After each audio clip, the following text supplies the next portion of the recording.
Yep, yep. Here we are. Here we are. With this cataract surgery, I can't tell if that's in focus or not.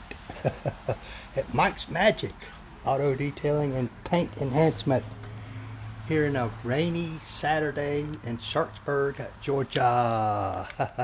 Yeah, we're back to cleaning up Sally again as best I can. I have to limit my activities.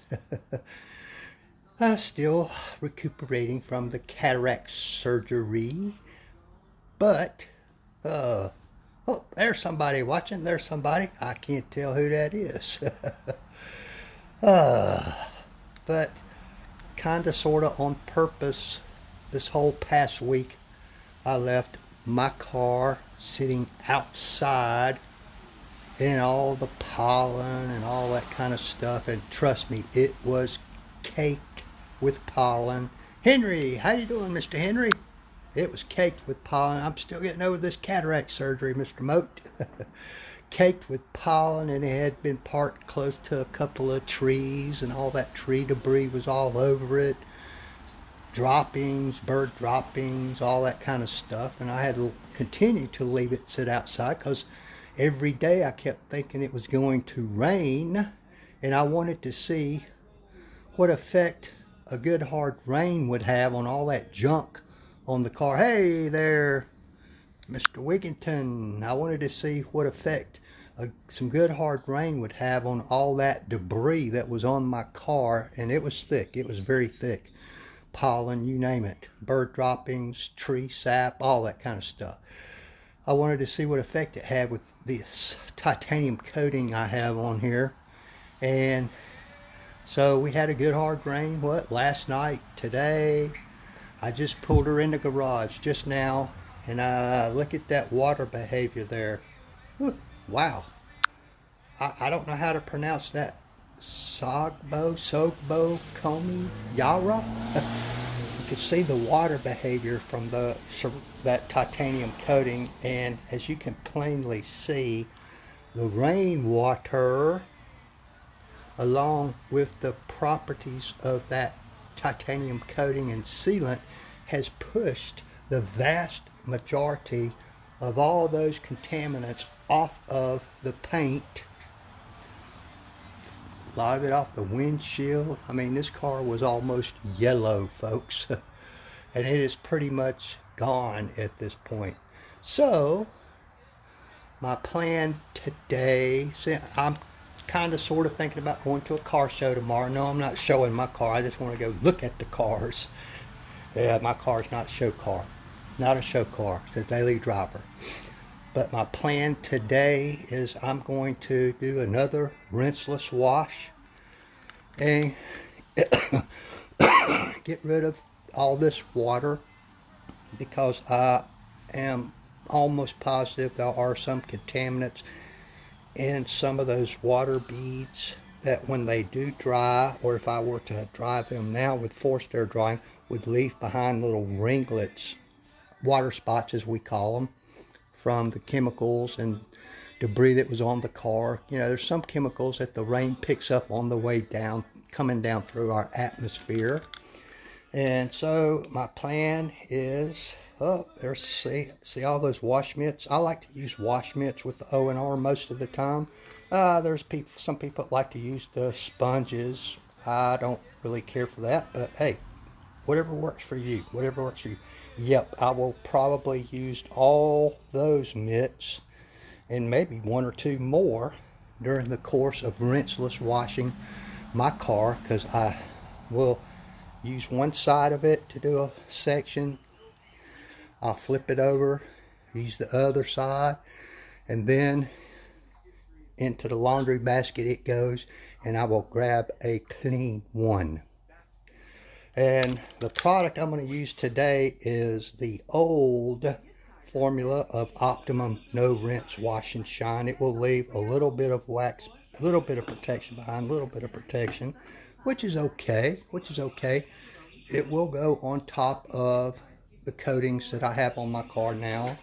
Last time y'all watched me, I used their new formula, which is right here. which I do like a little better, but nothing wrong with the old one. I like it. You know, the new one's okay. The new one's okay. And I like to pre-mix my no rinse, which I do in that big bucket. I've got, as the directions say, about an ounce or so and about 2 gallons of water in my O&R bucket, which I keep a sealed lid on. You say, what is that drill laying there? Well, I'll show you. Sometimes if I'm mixing up O&R or even a traditional soap, pre-mixing anything really, I'll take this. That's a paint stirrer, attaches to your cordless drill that you can get. I think I got this one at Home Depot, and it makes mixing up anything a little bit more efficient and effective. And I will do that several times during the process just to make sure it doesn't settle. Hey, Miss Melanie, because products that are mixed with water do have a tendency to settle on occasion, and I'm going to use my larger, sorry for the camera work folks, but my own cameraman here. Here's the container for my larger cordless sprayer. You don't have to use an expensive cordless sprayer like this one. I do, because it's just I do so much. You can use one of those cheap Harbor Freight or Home Depot or Tractor Supply sprayers that you pump up, pump sprayers we call them. I'll put the lid back on there because there is so much pollen in the air. So much pollen. Yes ma'am, yes ma'am. We got to get back on that thing, Miss Melanie, here soon. I probably shouldn't have bent over just then, but oh well. See, this goes back in here. I'll screw that back on in a moment. Most how-to DIY YouTube videos that you watch on doing a rinseless wash will suggest, and it's not a bad idea, to take your wash mitt, your sponge, whatever wash, your microfiber towel, and leave it soaking in the bucket of O&R. And that's not a bad idea to do. Sometimes I do, sometimes I don't. And then a lot of them will tell you to put a grit guard in the bottom, and then after you finish, you know, swish out your mitt so that the dirt settles to the bottom of the oh boy of the bucket, and the grit guard supposedly keeps it floating back up. I don't like doing that because I'm not assured that it's getting my wash mitt clean before I put it back on my paint. I prefer, at my level, once I finish with a mitt, just chunk it in the laundry and grab a clean one. Always work clean whenever possible. And what you're doing there is minimizing any scratching that could happen. So that's what I like to do. Y'all do it any way you want to if you so choose to do it. But I'm telling you folks, this ideally, even before doing a rinseless wash, you should probably do what we call a pre-rinse, either with your pressure washer. If you don't have one of those, just a good nozzle on the end of a hose and spray as much crap off the car as you can. I'm not going to do that today. I hardly ever do that. But it is a better practice to do that before doing a rinseless wash. And these rinseless washes, and there's a number of them on the market that are very, very good, not waterless, rinseless, and they have what's called surfactants in them. And this is not really a DIY video, you guys, so I'm not going to go through step by step for you. There's plenty of those out there. But when I've seen this under a microscope under one of my mentors' YouTube channel, where he had a lot of dirt on the hood of his black vehicle. He sprayed the O&R and then zoomed in close with a microscope, and you could actually see the drops of O&R circling and lifting the dirt off the surface of the paint, and the dirt was then floating within the bead of water. That's incredible. So then all you have to do is really just get that stuff off of the surface gently. And, you know, there's an argument to be made that that is actually a safer method than the old traditional 2-bucket method of, you know, one soap, a rinse bucket of washing a vehicle. I don't use the bucket method anymore. Haven't used it in many, many years.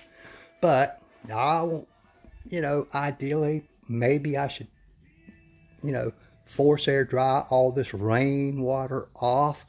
But I'm not going to do that today. This is mostly just another experiment for me.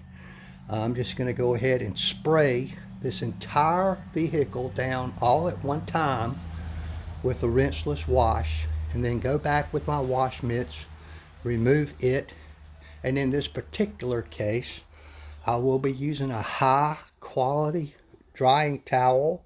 This towel will absorb up almost 2 gallons of water, because this ONR leaves a little bit of polymer protection behind, and if you don't dry it manually, it will leave a little bit of streaking behind, which is not a big deal. If you get that, then you just use a little Quik detail to take care of that. It's very easy to get rid of if that happens, but it will happen if you don't dry it. So I'm just going to gently go back over it and use that method to dry it and get rid of any streaking that might be left, so that I just won't be too embarrassed if I decide to go to that car show tomorrow. Hey, you know, you guys, you know the spiel. Like, tag, share, follow, make a comment, ask a question. Hey, all that they say helps me out. I don't know. But I do most of these videos mostly for those who might be interested, that I know or sort of know, and for my customers, which this case the customer is me, so that they can keep up with the progress and what's being done to their car and how it's being done. That's my main goal in doing these videos. So anyway, I do appreciate everybody. You know, follow me, and if you're on YouTube, hit the subscribe button, because I will come back with another video at some point and show the progress here and what's being done. Thank you guys for tuning in. See you guys later. To work.